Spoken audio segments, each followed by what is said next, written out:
Bloomberg News. We are at the beginning of the worst economic contractions since the Great Depression.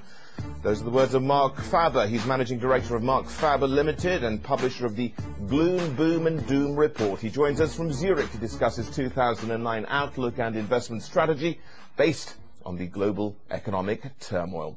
Marc, thank you very much indeed for joining us. Right, you say, pleasure. Yep, the US has been in recession since 2007. How much worse is it going to get then? Yes. Well, I think we are faced with a global recession that will last a very long time. I mean, I think recovery will not come for the next couple of years, maybe in 5-10 years' time. But I really don't see a catalyst that would propel economic growth to a higher rate. I think we'll fall sharply like we fell in economic activity in October, November, early December, and will be at the bottom of the valley for quite some time, and maybe we'll go even lower. I think 2009 is going to be a catastrophe, economically speaking. Right. I'm not going to get to the market implications for the time being, but I just want to get your view as to the policies, the monetary policies in particular enacted by governments around the world. You say it's not enough. What do they need to do then? What I mean is that the monetary policies that have been pursued by the US in particular over the last 10 years or so, that they are actually responsible for the economic imbalances that we have experienced and that have now led to the financial crisis. I give you just a very simple example. Had LTCM not been bailed out in 1998, we wouldn't have the colossal leverage in the system we have today, because market participants would have been much more careful. And so these bailouts have actually led to huge excesses and leverage and excessive debt growth. That brought about the crash when debt growth slowed down. But surely the Fed and the Treasury could have just sat back and done nothing. That would have been by far the better option, not to do anything. Let Mexico go bankrupt in 1994, let LTCM go bankrupt in 1994, and certainly after 2001 not to cut interest rates as aggressively as they've done, and then let them on the Fed fund rate at 1% until June 2004, when in fact the economic recovery in America began in November 2001. So almost 3 years into an economic expansion, you have Fed fund rates at 1%. And what people misunderstand is that in a system you have savers. And when the savers don't get any interest on the bank deposits, they go and do stupid things. They invest in all kinds of speculative activities, because it's actually the Fed that forces them to do that, because the interest rates are below the rate of inflation. So what does this also mean for, let's say, various central banks who have been printing money, the so-called quantitative easing as well? What are the risks coming from that? Well, I tell you what the risk is, in my opinion. It is hard to believe that after having blown up so many bubbles over the last couple of years, the Fed managed to blow yet another bubble, and this is the Treasury bond bubble. If you look at the 30-year Treasury bonds in the United States, they're yielding now, say, 2.5%. You would have to assume for the next 30 years that inflation is not the problem. And the way I see it, with their quantitative easing and their expansionary fiscal and monetary policies, there will be in future a time when the rate of inflation will accelerate, probably as a result of very weak currencies, the dollar in particular. And when that happens, the central bank would then have to increase interest rates above the rate of inflation and above nominal GDP growth. And that will be very difficult to implement, in my opinion.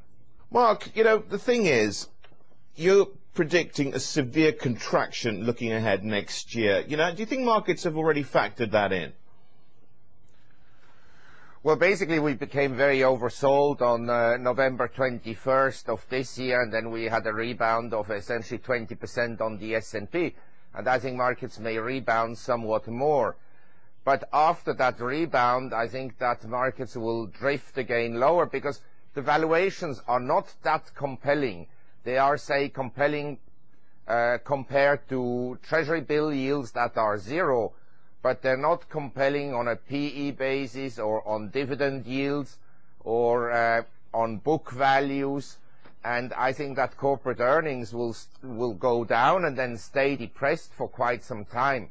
If you talk about valuations that are inexpensive, I would imagine that commodity prices now, after this huge setback since July 2008, that commodities are relatively low, and also the Asian markets, because Japan is now at about the same level in 1981. South Korea is at the same level it was in 1988. And I can assure you, in Asia we had a lot of progress over that time. So in Asia, stocks are probably okay, but they can still go down somewhat more because the economy in Asia will be affected very badly by the global recession. Now, you're avoiding China at the moment. Why is that? Well, I think that the Chinese equities market can rebound. We went down from essentially a peak of 6,000 to around 2,000, and we can easily go up 30%. And by the way, a lot of stocks from their lows have already rebounded 30-40%. So we are in a very volatile environment, and I think I prefer not to make any predictions for year-end 2009, because in between we could have swings of 30-40% and in individual stocks of 100%. Newmont Mining, as an example, went down to $21, and 10 days later it's at $40. So we have these huge swings, and it's less about investing than about trading at the present time. What is, where are we with the China story then, Mark? Well, I think that the Chinese economy will suffer very badly. They'll have a bad recession. And I also think that politically in the world, geopolitically, we have tensions coming up. And so I would be trading Chinese stocks. Maybe you buy them here and you resell them like other emerging economy stock markets that have underperformed the US over the last 14 months. Since the market peak for 2007, the emerging markets and also commodities have been hammered. And so the rebound may occur there more than, say, in the United States. Mark, but I would, as I said, look at it as a trading opportunity. Mark, very quickly as well, where are you investing? Where, just very quickly, which industries, which countries? Well, I continue to like gold, and at the present time, what is very depressed compared to physical gold are gold miners, the exploration companies.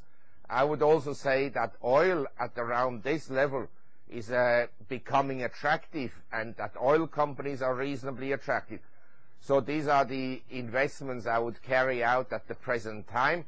And then the big mining companies, CVRD, Rio Tinto, BHP, and the larger gold-producing companies like Newmont. But after their very strong rebound, Mark, I think we have to wait for a correction. Well, the thing is, are you surprised you got away with it for so long, and what needs to be done about this? Well, not really, because the US government is still getting away with it, and it's also a Ponzi scheme whereby people are being paid by the government by issuing securities, and the whole system will break down one day, and it will be much bigger than Madoff. Right, so in order to stop that, I mean, you must be looking at some important changes, or are you, in terms of how these things are regulated? Well, I think, first of all, it's important to note that the majority of investors in Madoff were actually funds of funds. Now, the funds of funds, they go to people like you and me, and they tell us, well, we will select the managers because we know how to do the due diligence and to select managers carefully. But they didn't do their due diligence, because I go and also visit hedge funds, and if you go, say, to Bridgewater or to Paul Tudor Jones or Louis Bacon, they have a big organization with hundreds of people working for them, and it's unlikely that when 100 people work in an organization that all could be fraudulent and that they could just misappropriate funds, and they have decent auditors and accountants and so forth. But the SEC really fell asleep over Madoff, and they never checked anything,